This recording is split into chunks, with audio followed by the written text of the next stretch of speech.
Selamat datang pada video ini, video yang membahas tentang sejarah. Kamu pasti tidak asing lagi kan dengan jalur Pantura? Ya, jalur Pantura merupakan jalur yang membentang di pesisir utara pantai Jawa. Jalur ini merupakan jalur penghubung antar provinsi. Nah, jalur ini biasanya sangat ramai digunakan masyarakat, terutama masyarakat di Pulau Jawa, pada saat mudik Lebaran maupun Tahun Baru. Namun, kamu tahu nggak sih bagaimana pembangunan jalur Pantura ini? Iya, pembangunan jalur Pantura itu dikerjakan melalui kerja rodi pada zaman penjajahan. Nah, buat yang belum tahu apa sih itu kerja rodi, oke, mari kita bahas. Jadi, kerja rodi itu merupakan sebuah kerja paksa yang dilakukan untuk orang-orang pribumi pada masa pemerintahan kolonial Hindia Belanda, dan pekerjaan ini tidak digaji oleh pemerintah kolonial. Lalu, siapa sih yang mengadakan kerja rodi ini? Jadi, kerja rodi di Hindia Belanda pada waktu itu dilaksanakan oleh Herman Willem Daendels. Herman Willem Daendels sendiri merupakan seorang gubernur jenderal Hindia Belanda pada tahun 1808 hingga 1811. Lantas, mengapa sih Daendels melakukan kerja rodi ini di Hindia Belanda? Nah, jadi pada waktu itu Daendels mendapat perintah dari Louis Napoleon yang merupakan Raja Belanda pada waktu itu. Raja Louis Napoleon ini masih saudara dengan Napoleon Bonaparte, yaitu raja dari Prancis. Singkatnya, Prancis pada waktu itu menguasai Belanda sehingga menjadikan Belanda sebagai negara koloni. Akhirnya, Prancis memerintahkan Belanda untuk mempertahankan wilayah Jawa dari serangan Inggris, dan akhirnya menunjuk Herman Willem Daendels sebagai penguasa dan dijadikan gubernur jenderal di Hindia Belanda. Daendels membangun jalan ini untuk meningkatkan infrastruktur sebagai penunjang ekonomi dan militer. Apalagi wilayah Jawa saat itu sedang diperebutkan oleh Inggris, sehingga pemerintah kolonial Hindia Belanda ingin meningkatkan infrastruktur demi menjaga wilayahnya. Selain itu, pemerintah kolonial Hindia Belanda juga membangun pabrik senjata di Surabaya dan Semarang, serta membangun pangkalan militer di ujung kulon untuk memperkuat pada bidang militernya. Namun, yang paling terkenal dari sistem kerja rodi ini yaitu terkait pembangunan jalan raya Daendels atau Groot Postweg yang biasa kita kenal sebagai Jalan Raya Anyar Panarukan. Pembangunan Jalan Raya Anyar Panarukan ini merupakan proyek yang sangat besar karena selain membutuhkan tenaga yang sangat banyak, pembangunan ini juga memakan jarak yang sangat panjang, yaitu 1000 km yang membentang dari Anyar sampai Panarukan. Nah, kamu bisa lihat nih dari peta ini. Anyar berada di Provinsi Banten, sedangkan Panarukan berada di ujung Provinsi Jawa Timur.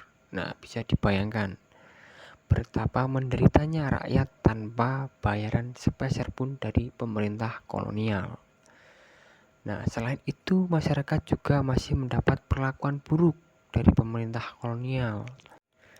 Selain membangun jalan raya, mereka harus membangun rel dan juga membangun bendungan. Tidak hanya itu, mereka juga terbebani dengan penderitaan lain, terutama pada bidang pertanian. Nah, pada waktu itu Daendels menerapkan kebijakan, yaitu seluruh petani diwajibkan untuk menjual hasil taninya kepada pemerintah kolonial.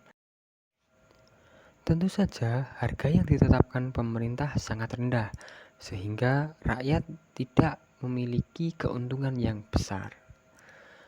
Namun, di balik itu semua, tahu nggak sih kamu tentang kontroversi pembangunan Jalan Raya Anyar Panarukan?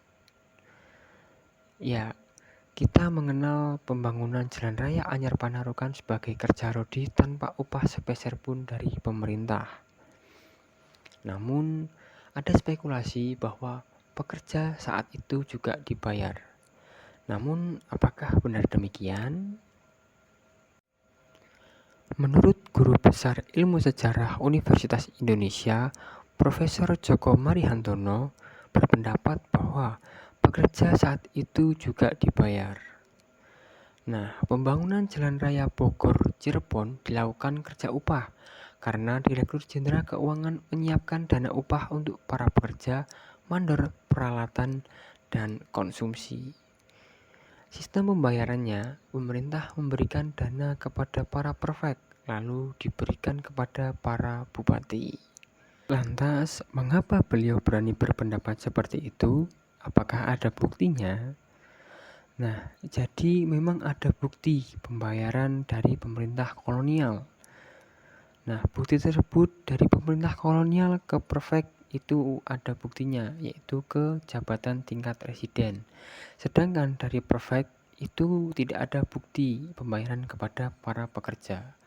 Nah, tahu dari mana jika ada pembayaran? Nah, bukti pembayaran bisa dilihat dari dokumen plakat book tahun 1602 hingga 1811 karya Van den Kris, terbitan Batavia tahun 1895. Nah, di dalam buku tersebut tertera rincian pembayaran dari pemerintah kolonial ke prefek, yaitu jabatan setingkat residen. Nah, bisa dilihat dari gambar tersebut pembayaran kepada para pekerja dengan rincian Cisarua ke Cianjur Rp10 perak per orang, Cisarua ke Raja Mandala Rp4 perak per orang, dari Raja Mandala ke Bandung Rp6 perak per orang, dari Bandung ke Parakan Muncang Rp1 perak per orang, dari Parakan Muncang ke Sumedang Rp5 perak per orang, dan dari Sumedang ke Karangsambung Rp4 perak per orang. Nah, besaran upah yang diberikan kepada para pekerja itu tergantung dengan tingkat kesulitan medan. Semakin sulit, maka upah akan semakin besar. Namun, pemerintah kolonial Hindia Belanda juga memberikan bonus.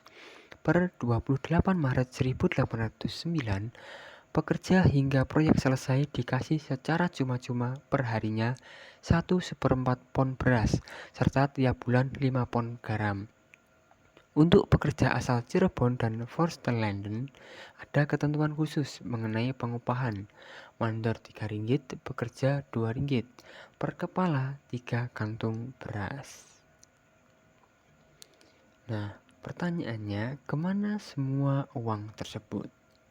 Apakah korupsi sudah mendarah daging di Indonesia? Nah, bisa jadi memang uang tersebut dikorupsi oleh para prefek atau penguasa lokal jika melihat kasus korupsi yang sedang marak di Indonesia. Hingga saat ini belum ada bukti lagi terkait pembayaran kerja rodi, terutama dari prefek ke pekerja.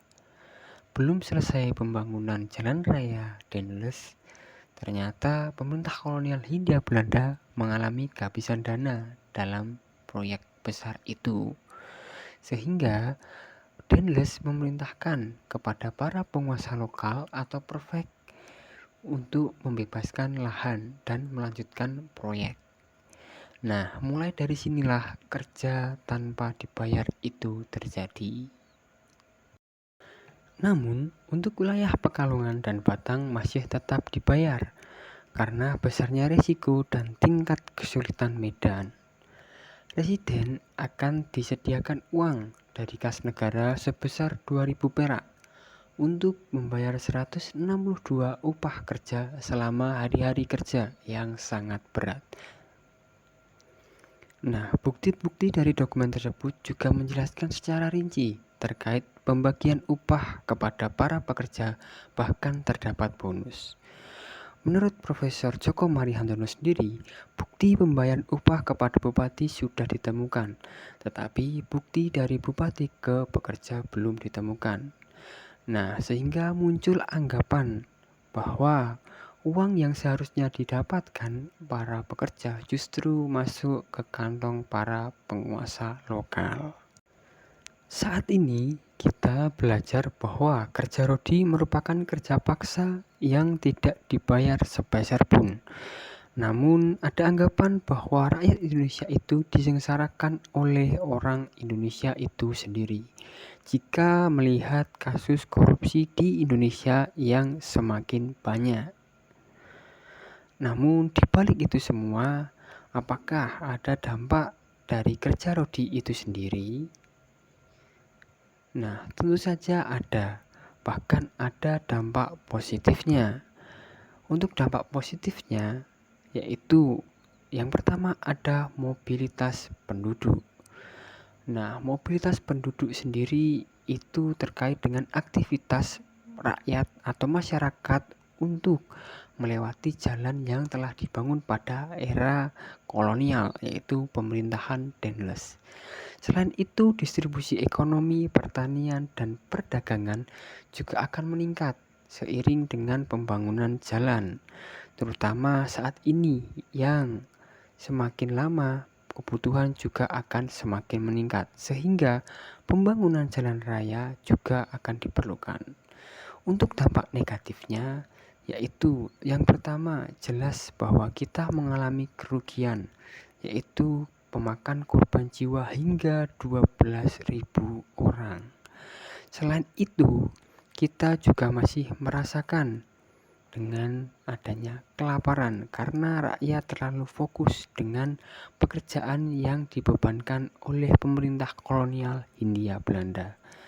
Selain itu juga ada kemiskinan di mana rakyat diharuskan untuk menjual barang atau mungkin menjual dari hasil pertaniannya kepada pihak Belanda yang dihargai dengan sangat rendah sehingga keuntungan juga sedikit. Nah, itu tadi sekilas tentang kerja rodi pembangunan Jalan Raya Anyar Panarukan di Indonesia. Terima kasih dan sampai jumpa pada video pembelajaran berikutnya.